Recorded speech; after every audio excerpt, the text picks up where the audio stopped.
తరం కాబట్టి అమాలేకీయులు మొత్తాన్ని లేపేసాడంట.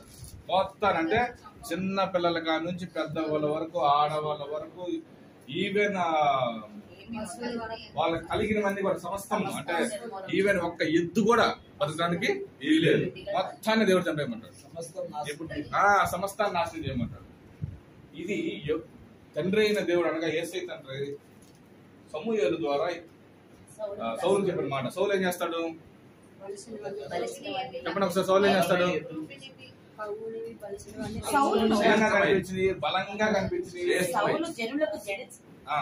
జనులను కూడి అగునని గొర్రెలలోను ఎడ్లలోను క్రొవ్విన గొర్రె పిల్లలను మొదలైన వాటిలో మంచి వాటిని నిర్మూలము చేయగా కడగా నుంచి పనికిరాని నీచ మంచి వాటిని, ఇది శరీరానుసారమైన మనసు ఏం చేస్తుందంటే, ఇది పాయింట్ బాగా గుర్తుపెట్టుకోండి. మంచి దేవుడేమో సబితమైన అంటున్నాడు, మనిషి ఏమంటున్నాడు? మంచి వాటిని అంటున్నాడు, క్రొవ్విన వాటిని అంటున్నాడు, బలీయమైనవి అంటున్నాడు. ఇప్పుడు లేఖనం చదివిస్తుంది, మాట వినుట కంటే బలు నర్పించుట కంటే మాట వినుట ఇష్టము కదా.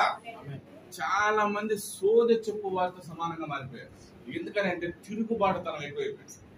దేవుడు ఒక మాట చదివిస్తున్నాడంటే ఆ మాటకి విరోధంగా, నీకు అనుకూలంగా ఏ మాట అయితే వస్తుందో, ఏ మనిషి ద్వారా ఏ మాట వస్తుందో, ఈ మాట ఇలా చేయొచ్చు కదా, సింపుల్ కదా. దేవుడేమో శపితమైన అంటాడు, మనిషి ఏమో మంచి అంటాడు. మంచి చూడండి ఒకసారి, ఎందుకు మన జీవితాల్లో ఫలింపు ఒకసారి గమనించండి. ఆ శరీరానుసారుడు, ఆత్మానుసారుడు రెండు విధాల మనుషుల గురించి లేఖనాన్ని చదివిస్తాం. ఒకటేమో శరీరానుసారుడు, ఒకటేమో ఆత్మానుసారుడు. శరీరానుసారుడు అంట దేవుని మాటకి విరోధంగా చేస్తాడంట. ఏ మాటను చదివించి, ఇప్పుడు పాస్టర్ గారు ఒక మాట చెప్పాడు అనుకో, ఇది నా గురించే, నా గురించి ఈరోజు సంఘానికి నేను రాను. ఎవరి క్లాసు రాకపోతే చెప్పండి ఒకసారి, ఎవరి క్లాసు రాకపోతే?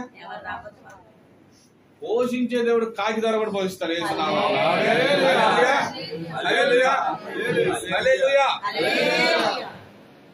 చూడండి, ఎప్పుడైతే దేవుని మాటకి మనం విరోధంగా, అందుకే నేను లాస్ట్ టైం వాక్యం చెప్తున్నాను, సాతాను అబద్ధికుడు, అబద్ధమునకు జనకుడై ఉన్నాడు. వాడి పనే అబద్ధం.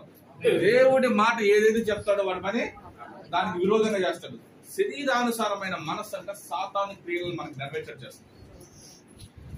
చూడండి, దేవుని శక్తి కనుదృష్టి ఒక మనిషి మీద ఉండాలంటే ఆత్మానుసారుడుగా ఉండాలి. ఇక్కడ ఇద్దరు వ్యక్తులు కనిపిస్తున్నారు. నా వాక్యం చాలా పెద్దది కాబట్టి క్లుప్తంగా ముచ్చే ప్రయత్నం చేస్తున్నాను.